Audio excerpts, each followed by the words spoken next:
आज मैं आपको एक ऐसी पवित्र कथा सुना रही हूँ जो हर गर्भवती माता के लिए शुभ, मंगलमय और मन को शांत करने वाली है।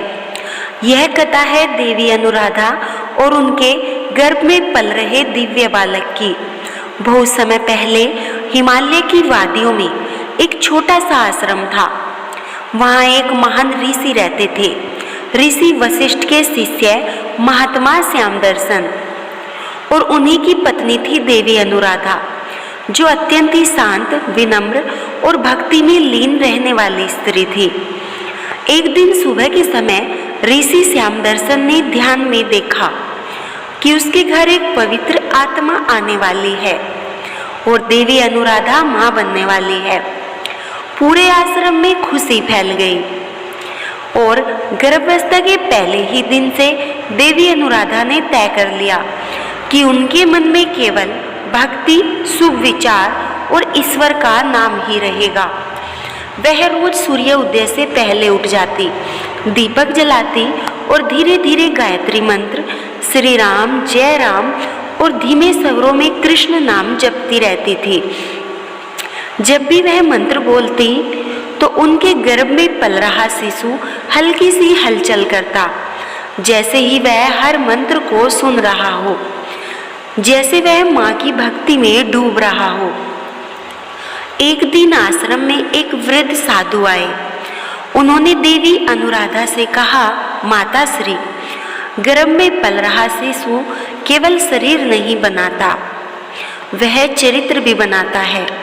आप जो सुनेंगी वही शिशु की आत्मा में उतरेगा। आप जो सोचेंगी वही उसका स्वभाव बनेगा और आप जो बोलेंगी वही उसके जीवन का सत्य होगा। देवी अनुराधा ने साधु के इन शब्दों को अपने हृदय में उतार लिया। वे रोज नदी किनारे बैठकर शिव तांडव स्रोत सुनती। ध्वनि जैसे ही उनके कानों में सुनती, दिल तक पहुंचती। उन्हें लगता जैसे गर्भस्थ बालक और भी शांत हो रहा हो।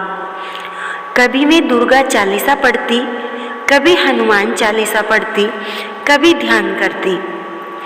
उनकी आत्मा एकदम स्थिर हो जाती थी। उनके चेहरे पर दिव्य प्रकाश दिखने लगता था।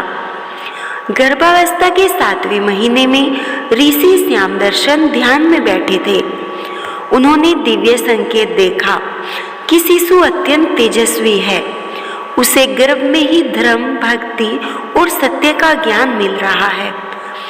उन्होंने अनुराधा से कहा, प्रिय, तुम्हारी शांति और भक्ति ने हमारे पुत्र की आत्मा को दिव्य बना दिया।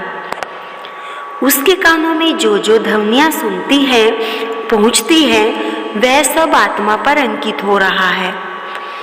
गर्भ में मौजूद बालक एक छोटी सी आत्मा की तरह माँ की हर भावना को महसूस कर रहा था।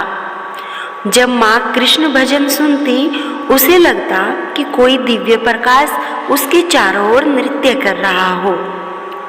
जब माँ रामायण सुनती, उसे ऐसा लगता मानो भगवान राम स्वयं उसके हृदय में बैठे हों। और जब माँ शिव मंत्र सुनती, उसे लगता वह स्वयं शांत, निर्भय और ऊर्जा से भरा हुआ।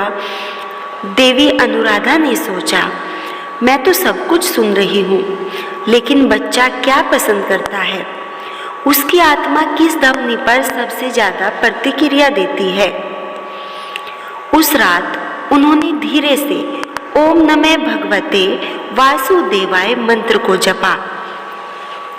उनके गर्भ से हल्की सी मुस्कान जैसी आनंद की अनुभूति हुई। फिर उन्होंने ओम नमः शिवाय मंत्र बोला।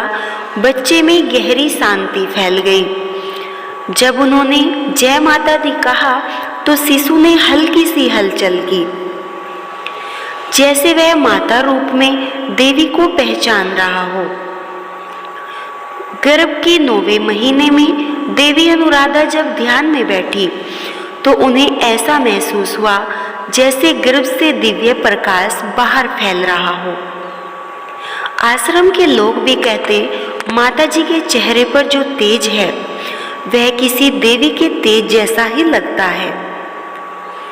मैं केवल भक्ति संगीत ही सुनती थी, जैसे कृष्ण की बांसुरी, शंख की ध्वनि और मंत्रों का जाप, नदी का कलकल, वेदों के मंत्र।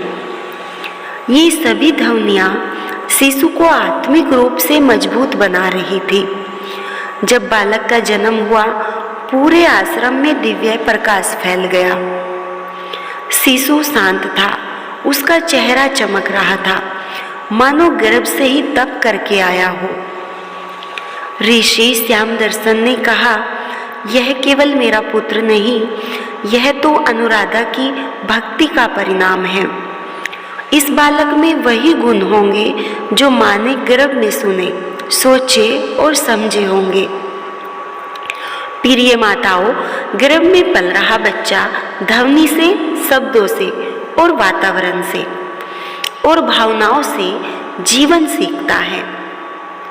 माँ जैसी होती है वैसा ही चरित्र बच्चे में उतर जाता है। ये सब गर्भ में चलते हुए शिशु की आत्मा पर अपनी पवित्र छाप छोड़ते हैं। शुभ हो, मंगलमय हो, भगवान आपकी इस पवित्र यात्रा की रक्षा करे। जय श्री राम, जय श्री कृष्ण, जय माता दी।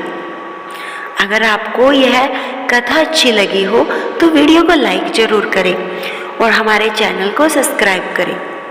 राधे राधे।